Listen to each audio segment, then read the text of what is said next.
come on, it's time to read.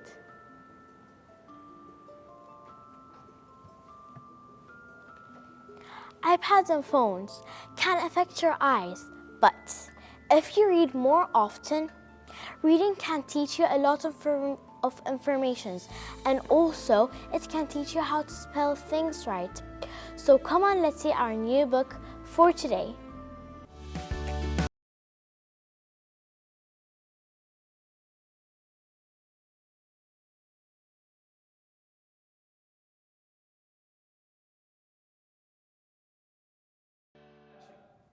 So welcome back, and today's story will be The Frog Prince, and it's like a really famous fairy tale, and we don't generally think who wrote these fairy tales or rhymes, right? Well, this story is written by Hans Andersen, and don't you forget it, because if anybody asks, do tell it. So this is the book which I'll be reading to you. Okay. Question. Yeah. Who's that woman there? The same person here. It's a different picture. Oh, okay. Okay, so let's get started. Okay, The Frog Prince. There was once a princess by the name of Lillian of the kingdom of Jotunheim, and she had all the riches in this world, but the thing that she valued the most was a golden ball which was gifted to her by a friend whom she had lost several years earlier. And one day the princess was playing in her humongous garden near a spring that's like a pond, and accidentally the ball fell into the spring. Oh no. The princess began to cry and said, "Alas, if I could only get my ball again. I would give all my fine clothes and jewels to the one who brings my ball back. It was my most prized possession, and it was for the best reason I could ever think of. Oh, I really do need that ball back." And suddenly a frog appeared in front of her and said, "Dear princess, do not cry. I'll get it back for you, if only you let me to live and eat with you in the palace and sleep in your bedroom, because you see, the spring is not really the best place to live in." The princess, she was in such a haste to get her golden ball back that she actually agreed to him. Would you guys have agreed? No, a gold ball yes. is not worth having a frog with you in bed. Actually, frogs are cute. I love They have frogs. sticky tongues, and if they eat off your plate, your food will get. You can have a different plate. But then maybe the princess had the ball, she wanted the ball for a different reason, right? Yeah, maybe. So it kind of depends. Well, let's see. The princess anyway agreed without even thinking of what she was telling for. The frog asked the princess, "Tell me, princess, where your ball fell into the spring." And she showed the location pointing with her finger. The frog took a dive back into a spring and got to get the ball, which made a huge splash, but the princess was too sad to care. The water rippled for several minutes, and yet the frog had not returned. The princess was too worried and thought that maybe it was just a frog. How would he get my ball back? Well, I guess I had too much hope. I'll probably have to give it up. She was so sad that she was on the verge of tears again when suddenly he came back with the ball. Hip hip hooray, by the way. The princess was so happy to see her ball, and the frog just gave it to the princess. Having taken the ball, she was in such a haste to get away from the spring, which actually tried to steal her most prized possession. She just ran off, totally forgetting that she had given a word to the frog. The frog ran after her and said, "Take me with you as you agreed. You are the princess. You are the future of our country. If you do not keep your promise, then who will? Dear princess, do not break your promise." But the princess was so happy that she actually forgot, and she did not actually care either. Some princess. Yeah. I think she'll mend her ways. I hope. Yeah, maybe. and she went back to the palace. The next day, she totally forgot about the day before's incident, and she found the frog there near the spring. The frog told her, "Princess, you told me, you promised. Take me with you. A word is a word, and a promise is a promise."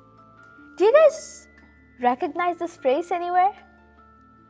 I've heard it somewhere, but I'm not really sure I know it. Yeah. The Merchant of Venice by William Shakespeare. In that, I forgot the guy. Shylock. Shylock Yeah. always says, "A Shylock word is a said to word, Antonio. and a promise is a promise." I always tell that right now. Whenever my friends say anything, I always say, "A word is a word, and a promise is a promise." William Shakespeare told us, and you cannot break it. I remember this phrase. I want you guys to tell me who was the guy that said this phrase. One kind step for man. Oh, Neil Armstrong when Yes. he took when he stepped. Yeah. A small step for Yeah. man and a large leap for man and giant leap for mankind. Yeah. Yeah. Okay, so we went from the princess to the moon. That is what we always tell. A book can transport you to a whole new portal. So let's get back to the book, shall we? Okay. So when the frog pleaded her, "Princess, take me back to your palace. You made a promise. It's your duty to keep it." The princess refused to take because then she could not think of why she had actually agreed. She'd be like, "Okay, how can I have the frog living here? I can't. Please, no." And then she went back, and her father asked her, "Lillian, you're so upset these days. Is something wrong?" And then she told her, and then the king told, "My dear, you made a decision in haste. How can a frog live with you in this magnificent palace?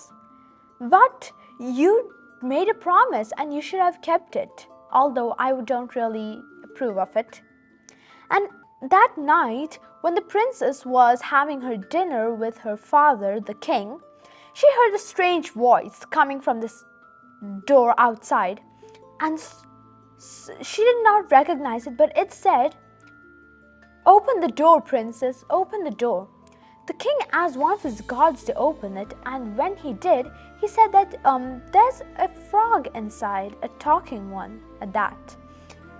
I've never seen an animal That was talking. strange for the guards. I know. Yeah, they're like, who's that?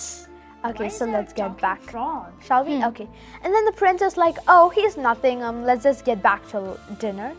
But then her father forced her so much that she actually did. She actually was forced to open the door. And then when she reached the dining table, she thought, "Okay, this nightmare is almost over. At least I hope." And then the frog was like, "Princess, can you lift me up to the table? It's too hard for me to reach." And then she had to get a different plate for the frog, and he began to eat from the That plate. must have been weird. And Yeah. she A frog lost at your dining table? A talking one? lost her appetite. And like, he's eating human food, not flies? And I Please. would have lost my appetite too. Please, guys. Yeah, she did lose her appetite. Yeah. Yeah. And she couldn't handle it any longer that she just left it and went to have a stroll in the garden. And then after, when she came back to her bedroom, she found that the frog was already there lying on her side table. She was so shocked, and she couldn't do anything because she knew her father would force her either ways. And then he slept in her room for 3 nights. 3 nights? Whole 3 nights? Yep. And then, though the princess was very fed up, she had to bear with him. And then the next morning, when she got up, it just became too much to bear for her, and she got angry and she took the frog and threw him off the bed onto the ground. Oh no. I hope he's all right. She must And be- then he fell off. And then he did not move. She thought that he'd just get up. She got so worried so that she just took him and started massaging him. this shows that she's actually a good person. She's kind at heart. Yeah. Yeah, she just did something in haste by throwing him off. Because she was a little She bit actually repents it. Yeah. because she was a little bit gross that Yeah. it's the first time someone sleeps with her. And then the frog suddenly transformed into a handsome prince the moment she started massaging it. And there was something in his eyes. And then he told Lillian, I'm handsome. It's like, wait, handsome? And this is where the actual twist of the story comes. It said that, you see, the golden ball that the princess had, it was a gift from her childhood friend Hansen, who had disappeared around like 10 years ago. And now she had got him back, and that's why she had treasured that golden ball so much. And she was like, Hansen, some kind of a friend you are. Where were you all these years? I totally lost you. And then he was like, oh, you see, I went to the forest and then I was enchanted by a spiteful fairy and changed into a frog till some princess should take me out of the spring and let me eat at the dining table with her and then sleep in a bedroom. And today, Lillian, you have broken that cruel charm. Lillian was like, Hansen, I'm really glad I was the one who did it. And Hansen was like, yes, Lillian. And I know that you didn't really like me at first, but then I can't really blame you. I'm really, really pleased that you have helped me get out of this really cruel spell. And with that, Princess Lillian and Prince Hansen were never parted from their everlasting friendship ever again. That's a nice ending. Yeah. Generally, some of the all the fairy tales have good endings. Yeah. But like in the beginning, it's like cruel and Yeah. But like at the It's good, always good. yeah. We noticed that most fairy tales actually contain a witch or a spiteful fairy casting Yeah. a spell. It's generally a witch instead of a fairy, though. Like Rapunzel. Rapunzel. Yeah. So let me ask you guys, what did you get a moral from the story? So I got a point that actually, whatever you did, just be kind and don't don't be rude to some people, especially animals, and don't kill animals because actually animals are mammals just like us. They feel, they have heart, they have everything that we have, but they don't have a knowledge brain. Yeah. And dear friends, the most important lesson that you will have learned, that I hope you have learned in this story, is that every coin has two sides, a head and a tail, and they're totally different. You can't compare them.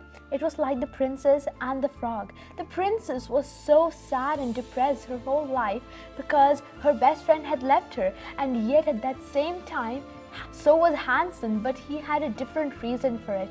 So do not quickly judge people simply by what they seem, instead by their character. And unfortunately, this episode too must come to an end. I hope you have enjoyed, and you can watch us on KTV2.